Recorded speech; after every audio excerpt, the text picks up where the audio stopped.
So first, could you just talk about how you stepped into this campus dining role with Elon and how you got started here?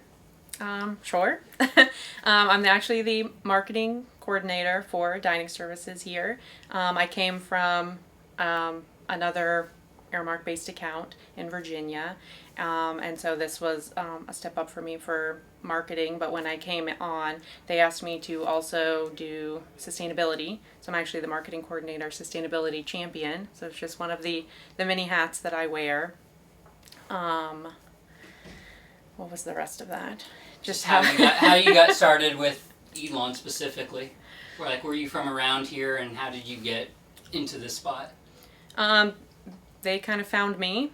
I had been looking for something new, and Elon looked like a good fit for me. It's a smaller campus, so as I'm still, growing and learning and moving through my career, Elon seemed like a good spot. And then I've been here almost 2 years now, and still, ever growing with the campus, and it's a really nice spot. I really like in here. Cool. So that's good for the general background. I just always like to have one test one to make sure everyone's comfortable there. Good. Could we just have you not Oh, I'm sorry, I get fidgety. You're good. It's no problem. So with Elon Dining specifically, there's many different locations on campus, and there's several different offerings, and I was just wondering if you could talk about some of the highlights of the offerings that Elon Dining has, because our story is going to be focusing on local. So if you could talk about kind of maybe North Carolina products or ties with Elon Dining. Okay. Well, we definitely try to use, community-based where we can. I think that our biggest draw, speaking North Carolina-based, would be the fact that we have Biscuitville on campus, which we are the only college campus with Biscuitville, and it is straight out of Burlington, North Carolina, a family-owned and operated company. And so we were lucky enough to have it on our campus, and we are sourcing locally from that specific retail location throughout Burlington. So the catfish, there's flour and eggs and specific things that we can get from places around North Carolina. We do just like the Biscuitville street stores do. So I think that's really, as far as local, that's really our biggest draw. And just other general dining. The top places where people like to go, I guess. Well, our favorite locations, Lakeside with its international station. That's always a big draw for students. Colonnades has a lot of variety, including Green World, which is a slightly newer station, which is all vegan, vegetarian. We just added Einstein Bros Bagels, and so that's in Danley neighborhood in Daniel Commons, and that has been a huge hit among students. It's a northern brand, so I think a lot of students that are from the north like to see it here, sort of in its southern, some northern roots in the south kind of thing. Because I was going to ask too, Elon's like 18% North Carolina resident, so I mean locals obviously different because you have 82% of the people coming from out of state. And I was just curious, it seems like there's a lot of different products from across the U.S. specifically. Yeah, I mean, we do try to accommodate, everyone that's here, which, I mean, with almost 6,000 students, it's hard to please everyone. But we do try to bring some northern brands, bring some, things from all over the place so that everyone is happy and comfortable. We still want to have that southern flair because, I mean, you are, in the South, so... We try to have a little bit of everything, but we do have almost, 15 locations for our, 6,000 students, which is much higher ratio, location to student ratio than most campuses. So I think that adds a good variety as well as having that mix of, where you're coming from as well as meeting you here kind of thing. What are some of the challenges with meeting the wide range of student demands or desires, because you have 6,000 students, you're having to feed a large group, and it, like you said, it's hard, you can't please everybody. Right. But that's obviously the goal, to try and please as many people as you can. I'm just curious how the process works for getting a location or getting goods into Elon Dining, how that works. Well, we have a brand portfolio, if you will. So there's specific brands that we've worked with in the past that maybe other campuses have worked with that we know are willing to come to a campus. And then it's all about feedback from students and the campus specifically, to know, what the students want. And we try to go for the majority. If only 100 students want this one thing, we're probably not going to see it. We might try to tie it in somewhere, at a station, or bring it in for a special or something like that. But we go with the majority, because that is usually the consensus. But we just get feedback, whether it's through surveys or students coming to us. We use a lot of what we get from the dining style surveys that we do in October. They get sent out to students, about brand preferences, or even just general eating habits, and what they like to see, whether it's a food category, if it's breakfast foods or lunch foods, or if it's sandwiches, and then we kind of go from there to get a little more specific, if it's a national brand versus a local brand. And I think we have a nice combination of all of that here at Elon. Mm-hmm. And I lost one of my questions mid-thought. I'll ask a different one. I'll remember it later. So when did you start, what was the year you got involved with Elon Dining? Let's see. I started with Elon Dining in March of 2014. Okay, so fairly recently. And then have you been in this role the whole time, or did you? Yes. Okay. Yep, I came in as this role, marketing and sustainability. Okay. And what are the kind of the day-to-day responsibilities that you have here? Oh goodness, day to day varies a lot depending on what's going on. I do the programming for dining, so any themed events that we have, or specials that are going on, then I kind of plan those, get with each manager at the different locations. Do any promotional. I handle social media, so we have Twitter, Facebook, and Instagram. So I post on that and monitor that, and anything, listen, and anything in reply to students or anything like that. I handle the dining website, so any edits that need to go there, any updates. What else? We do the table tents, the napkin inserts, any printed collateral that you see has come through me. I'm the liaison for any media or class projects. Things go through me, and I can direct it to, whoever would be best, whether, it's, a question that's specifically for a chef, or, for our registered dietitian, or something like that, or me specifically. Let's see what else. Take pictures, photograph events, things like that. I also have an intern team that helps me out with a lot of those smaller details, but there's a lot that goes into day to day, so I'm sure I'm leaving out a plethora of items. But and then that's just on the marketing side. And on the sustainability side, I help with local purchasing tracking. I actually have a sustainability intern that specifically helps me with that, and just following what we are getting, as well as promoting what we are doing all over sustainability, and also doing events promoting that.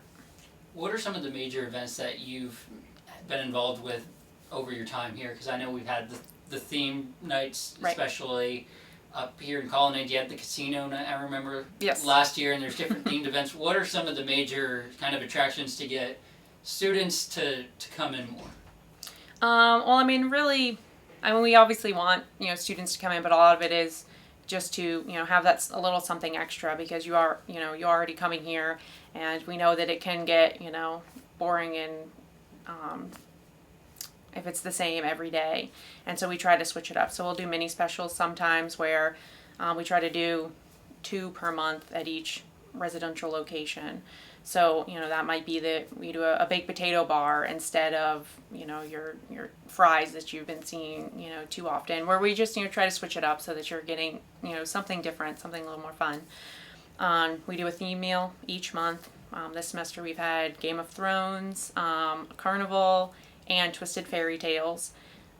So we had some really fun ones this semester. We had a Thanksgiving meal today, actually, at Lakeside and McEwen, and we're doing a dinner at Colonnades, just so that anyone that either won't be getting their Thanksgiving meal, or that can't wait for it, like me, or I'm like, let's just have Thanksgiving every day. So we have it today. And, just some of those special things for either for people who aren't aren't already coming, to bring them in, or for the students already here, just that little something extra for them. And I know we have a campus body of 6,000 students, and every freshman's required to have at least a basic. I know most do +7s. That's kind of the popular option for incoming students. And then I was just curious, do you happen to know like the number of current students enrolled in a meal plan right now? That's not information that we can give out. Yeah. Okay. Let's see. I'm trying to think of other local agriculture questions. Did you have any, Courtney? Do you, how often do you source locally, and how do you get in contact with local vendors? Well, we try to get local as often as we can. Obviously we have so much food all the time that we're ordering weekly. So we do what we can. We actually get a list, and when I say we, I mean our production managers. We have different managers that order at their locations because there's different menus at each location. And so there's actually a list that we get of the items that are available from local farms each week. And so we get what we can from there, and then anything that we can't, then we get from elsewhere. So you might notice the chalkboards at the entrance of residential dining halls, and they'll actually have listed a handful of items that are sourced locally. We get a lot of alfalfa sprouts and sweet potatoes and things like that. We also have to take seasonality into consideration. We, of course, school is in session during cold, non-farming months. So we do what we can to get as much as we can locally, but it can be a struggle. It definitely, in like August and September, we can get a lot more, and closer to May, we can get more abundant items. I know we've been getting a lot of apples recently, I've noticed. What else? I already mentioned Biscuitville. We get a majority of those items locally, and that's all the time. And what would you classify as local? We classify local. There's a couple different ways to go. We follow, for tracking purposes, ASHE stars, and according to ASHE stars, local is within 250 miles of campus. But we're also part of the NC 10% campaign, which is just 10%. We pledge to purchase 10% of our items within North Carolina. So everyone sort of has a different idea of what is local. We try to abide by that, 250, but then from there it's within the state and then within the region. So those are what we try to abide by, and then if we can't get it within there, then we have to go outside of our local range. But what we track and we promote is typically within that 250 miles radius of campus. For example, the milk that we serve in the dining halls and any pet milk in retail, that comes from either North Carolina, Virginia, or South Carolina farms. So, it's right here. It might not be, it might be just beyond that cusp of 250, but it's, as close as we can get it when it's available. I mean, how hard would it be to get 10%? Because there's a huge amount of different places to go, and it might be more cost effective to kind of, I'm sure, to go elsewhere and not. If it was like 1%, it would probably be a whole lot more cost effective, I imagine. Is it hard to meet that at all? The 10% from within North Carolina typically isn't. We had a lot of our, I believe that it's turkey specifically, from a farm that's in North Carolina. And I mean, there is a lot within North Carolina that we can get. And as far as pricing goes, it kind of depends whether it's cheaper to get it from closer than without, because if you think it's closer, so sometimes it's less travel costs to get it here, but then sometimes it might be we might not be able to get as much of it, and it might be a higher price because we're getting less of it and things like that, because we're also buying just tons and tons of food because we have so many mouths to feed and at so many locations and so many times throughout the day. So some local farms, we have the struggle that they can't, they're only producing enough for one meal period for us, and we need 3 at 3 different locations. So there definitely are struggles there, but we're good at our 10% for within North Carolina. And what is Elon's Dining's reasons for going local? Like, why go local? Yeah. Well, it's part of our sustainability commitment between us and the university, as well as just we know the benefits of locally grown food. We want to benefit the community. We want to benefit North Carolina, right where we are. And then you also have, just the carbon footprint of, getting things from a longer distance, and the trucks and, all that,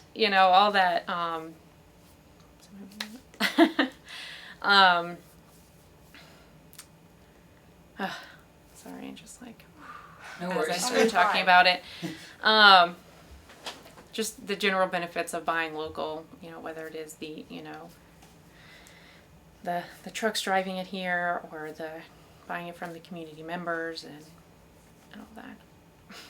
And, You oh, can sorry, I was going to say, and are there specific initiatives that Elon Dining is planning on taking in the future to incorporate more local foods, or? We're always trying, like I said, if we can get it, then we try to get what is local, and so we're always trying to find additional vendors that are within the area.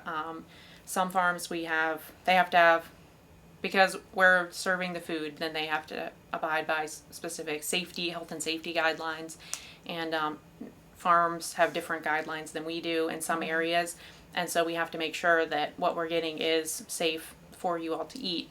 And so we do have a little bit of struggle there, so we're trying to work with other companies that can help them get the certifications that the farms need in order for us to source from them.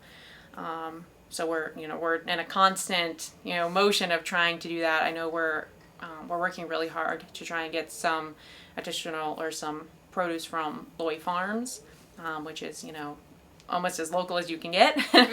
But again, we just have to have those specific certifications, as well as the amount. I mean, if you're getting 3 heads of lettuce, that's going to be gone in a second. And so, I mean, we want to have them. We want to have those 3 heads of lettuce, but at the same time, we need to get it elsewhere too. So we're trying. It's an ever changing process. But Do you think it's harder to buy local when you're feeding at such a large quantity? I do, definitely, because like I said, we need, all of that. And I've had students approach me and say, we've got a farmer's market right around the corner. Why can't we buy from the farmer's market? And that farmer's market, if Dining bought all of it, would feed one dining hall during one meal period. So, I mean, we would love to use it, but then for one thing, no one else would be able to, and we wouldn't have enough. So it's definitely just that proportions of the food that we need. We, like I said, we get as much as we can, but it's just not always there. What's the relationship like between Elon and kind of reaching out to farmers? Do they often come to you? Is it more you going out to them? How does that work? Like, do they more approach you than you approach them? I mean, it's really a process, and I don't know as much about that because that's more on the back end of things. But we go through a lot of distributors, because I mean, you don't see the farm truck, back up to our dock and, unload crates. And obviously we need more than that also. So there's a couple different, ways of going around things. I mean, we have, reached out to certain companies that have a whole bunch of farms that they're in contact with. So we have some liaisons there, opposed to, it's not me going, walking up to a farmer's door and knocking and saying, can I buy some food from you? There's definitely a lot more process involved there. So I really don't know if it's us approaching them or them approaching us. I think it's really more like we have middlemen that kind of do that back and forth for us. And those are all my questions. If you I had one final one I always Okay. ask general. What's kind of been some of the major takeaways for you with Elon Dining? What are some of the main things that you've taken away from this experience so far? The learning process. What's kind of the goals going forward? Well, that's the very broadest question I could give. I mean, it's a great question, but let me think about that for a moment. I mean, I definitely say, Elon students do push me to do, just bigger and better and just more. And I think really right now, what I'm trying to do just more of is that communication piece. And I guess students will come to me and ask me questions about things, why aren't we doing this? But we are doing it. So it's how do I, let them know that we are doing it, we are doing more. And like our local piece, we've got so much local, but, people just don't see it. And so just trying to figure out how to get to that point where I'm telling and they're listening kind of thing. So Bridging that disconnect. right.